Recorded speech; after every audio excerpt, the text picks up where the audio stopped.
hoy@cadenaser.com. Enseguida vamos a dialogar con el ministro de Justicia, con Francisco Camaño, que está ya con nosotros. Ministro, buenos días, bienvenido. Buenos días. Pero me va a permitir, porque tenemos esta mañana una noticia en Barcelona que nos ha llamado muchísimo la atención. Tenemos un caso de espías, no se lo creerá. Un caso de espionaje en el Barça.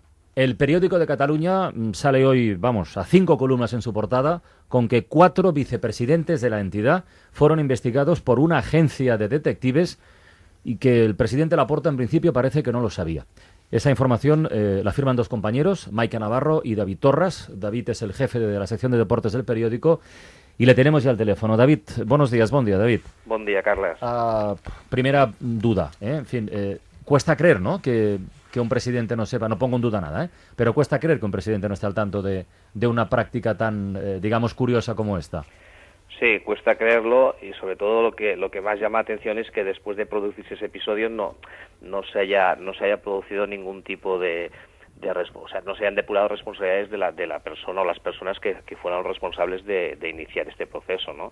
Pero en principio, con todas las personas más o menos que hemos hablado y que están involucradas, aseguran que en la conversación que mantuvieron con el presidente de Laporta a la hora de pedir explicaciones, el presidente les juró y les perjuró que no sabía nada, y la mayoría de las personas dan credibilidad a esa versión. Por poner en antecedentes ya del todo a los oyentes, estamos hablando de 4 vicepresidentes, no sé si alguno o todos en algún momento posibles candidatos a las elecciones del próximo año en el Barça. Sí, no, los 4 precisamente. Es decir, hay 5 vicepresidentes en el Barça. De los 5 vicepresidentes, esto hay que situarlo en un escenario muy concreto, que es sobre el mes de abril, donde en pleno debate interno dentro del club, bueno, dentro y fuera del club, pero se produjo también dentro del club, en pleno debate interno sobre la sucesión de Laporta. Las elecciones al Barça son la primavera del 2010, Laporta, después de 2 mandatos, no puede volver a presentarse, y por tanto dentro de la Junta se inicia un poco un proceso de la posible elección de un candidato continuista. De los 5 vicepresidentes, hay un vicepresidente que es Alfons Goday, que inicialmente ya se autodescarta para participar como candidato, y los otros 4 que quedan, que son Rafael Juste, Jaume Ferrer, Joan Franquesa y ¿cuál es el otro que me dejo? Joan Franquesa y Jaume Ferrer. Sí, Jaume Ferrer. Estos son los posibles candidatos, y en pleno debate sobre cuál de ellos podría liderar una candidatura continuista, se produce este episodio.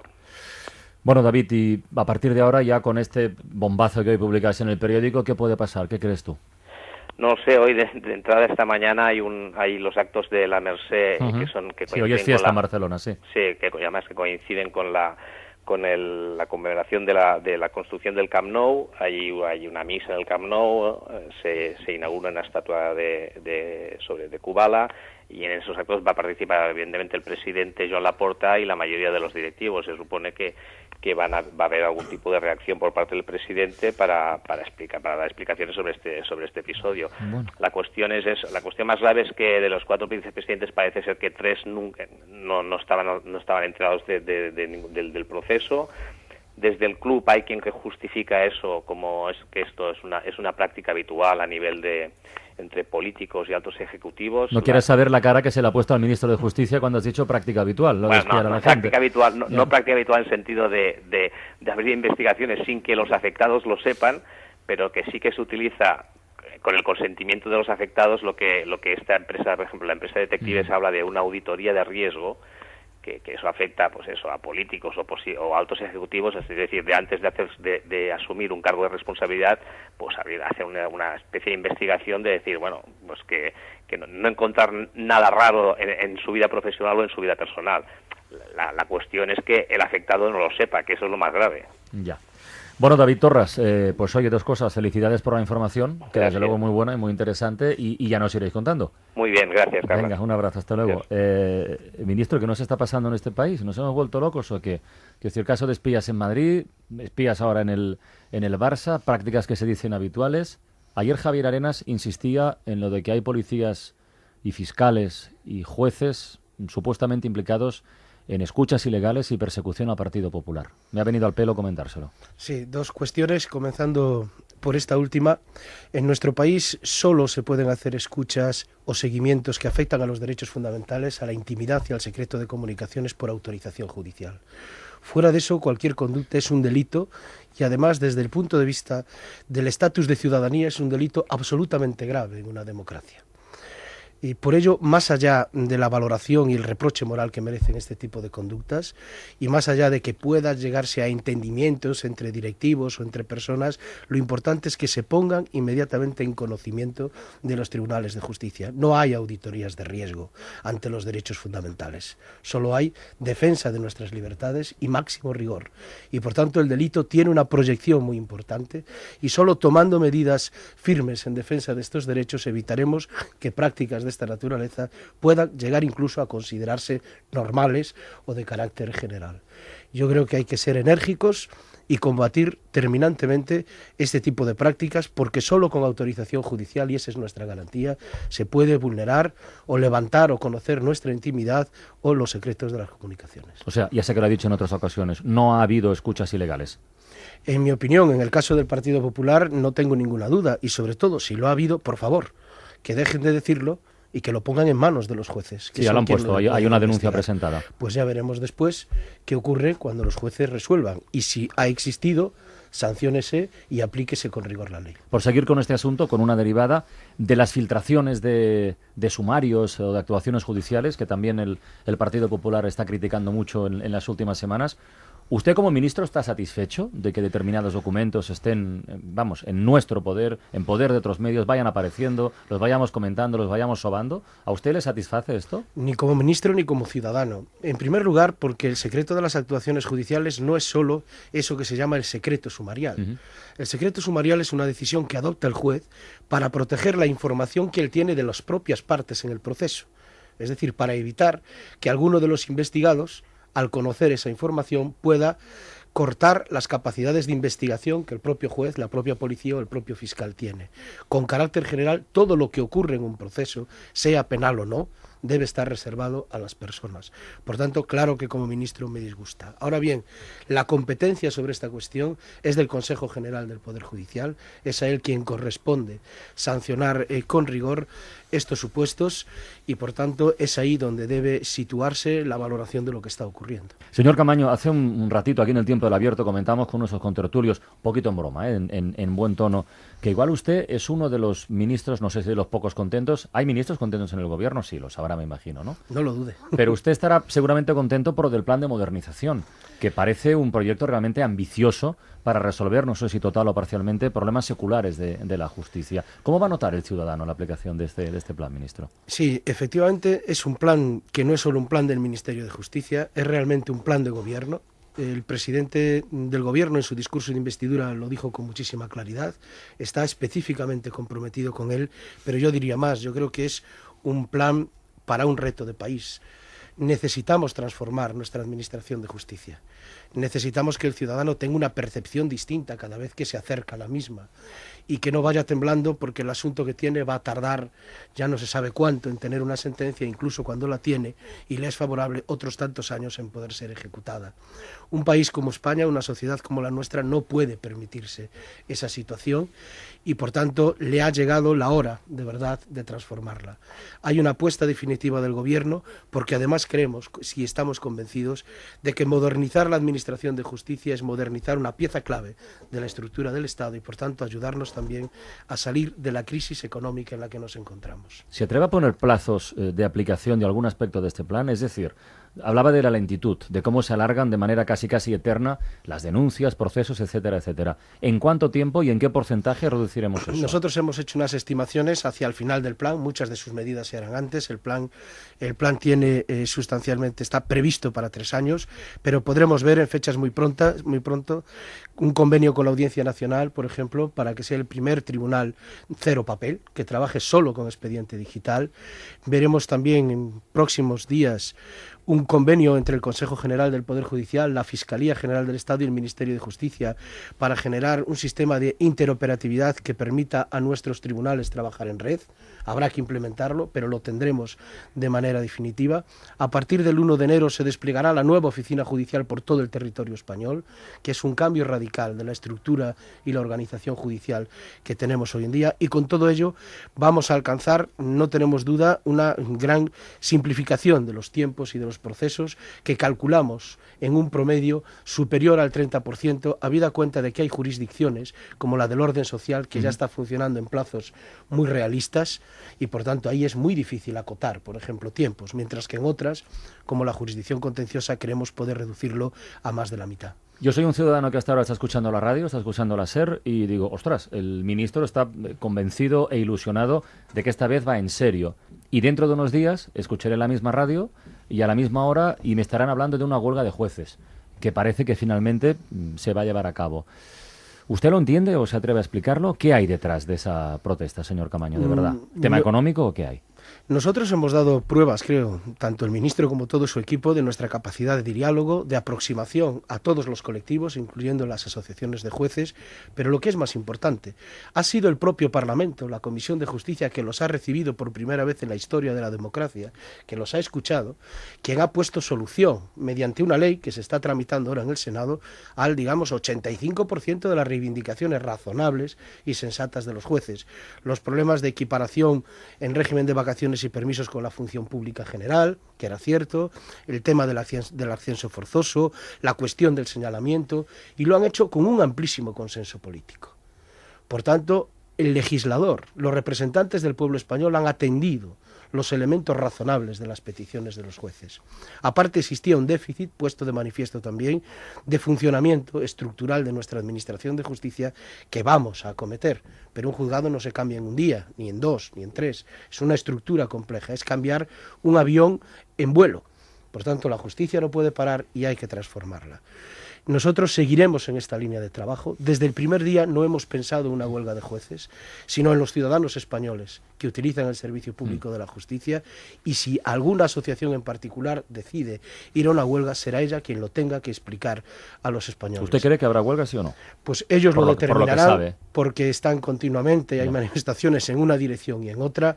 Sinceramente, a nosotros es una cuestión que puntualmente ya no nos preocupa, y ese día, como cualquier otro día, el Ministerio de Justicia no parará y seguirá trabajando, porque tenemos mucho entre manos que hacer por los españoles. El otro día le pedimos una reflexión, una impresión personal al presidente de la audiencia, y se la voy a pedir a usted también, sobre Baltasar Garzón.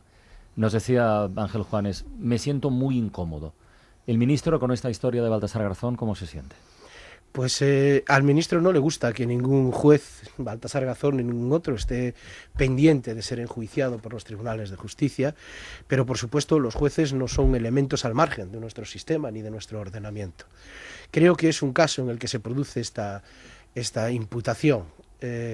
Complejo, porque desde el punto de vista político se estaba investigando temas relacionados con la memoria histórica, quien presenta la querella pues tiene la condición política que tiene, se juntan muchísimos factores, pero yo espero que el Tribunal Supremo, no lo espero, estoy seguro, que la Sala Segunda tendrá presente todas estas consideraciones y aplicará la ley penal en su rigor, es decir, analizándola, y por tanto determinará precisamente lo que está en juego y verá si hay o no algún tipo de indicio que pueda hacer prosperar la causa. No sé si tiene usted conciencia, imagino que sí, y el Gobierno en su conjunto, ahora que hablamos del caso de Garzón, del nivel de desánimo y de frustración que existe entre familiares de desaparecidos y asesinados por el franquismo, por cómo están las cosas un año después de haber entregado la lista de 140.000 nombres.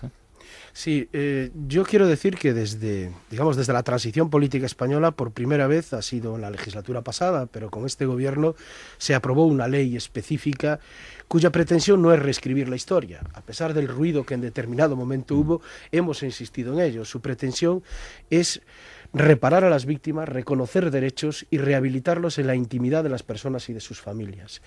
Los ciudadanos no sabrán, pero yo lo hago todos los días, firmo expedientes de declaración de reparación y de reconocimiento a muchísimos nietos e hijos de personas que fallecieron, que fueron privadas injustamente de libertad en nuestro país como consecuencia de la guerra civil y la dictadura.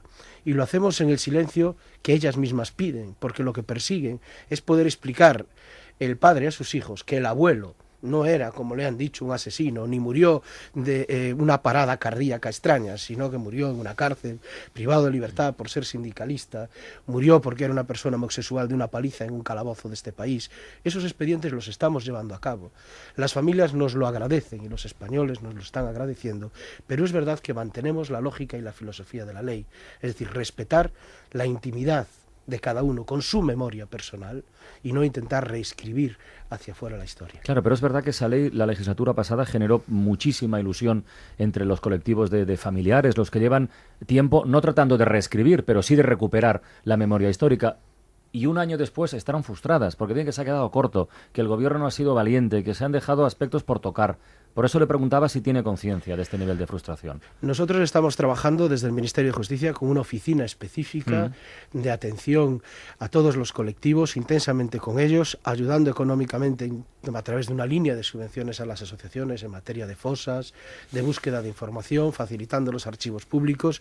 Somos conscientes que tenemos una larga tarea por hacer, pero también hay que tener presente que no es solo competencia del Estado, que en esto están implicadas las comunidades autónomas y los municipios, es decir, todas las administraciones públicas tenemos que trabajar para poner en valor lo dispuesto en la ley.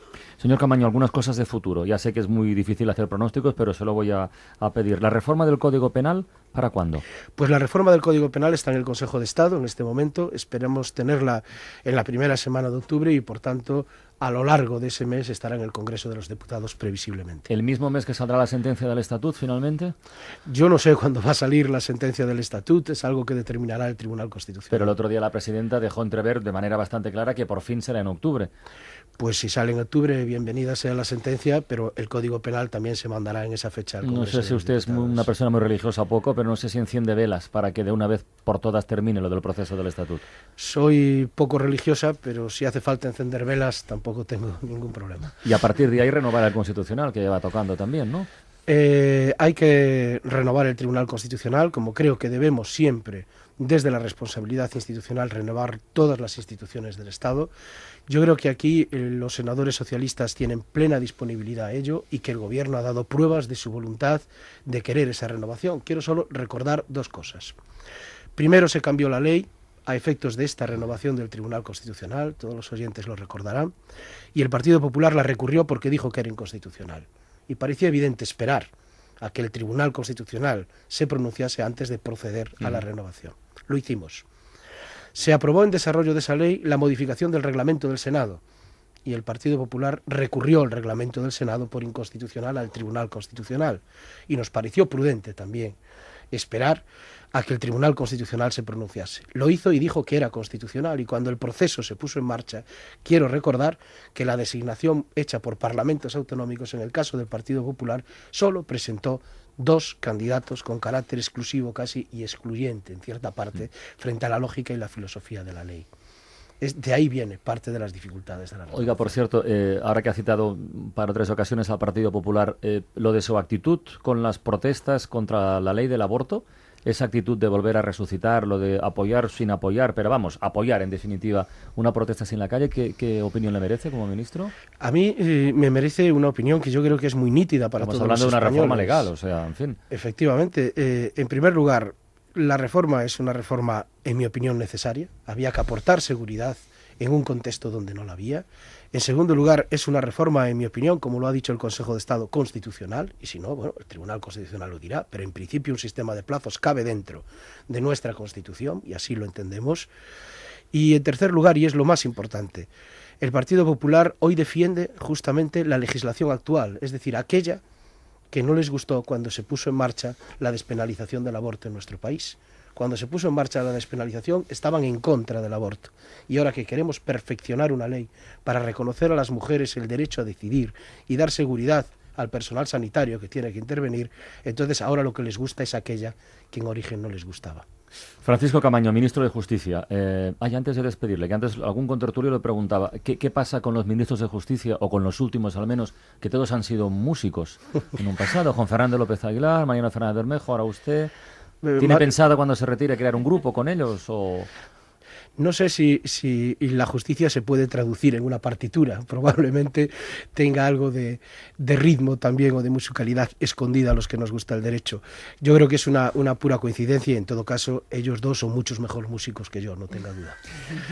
Ministro, muchísimas gracias por estar esta mañana en la SER. Y Muy amable. suerte. Gracias a nuestros contertulios.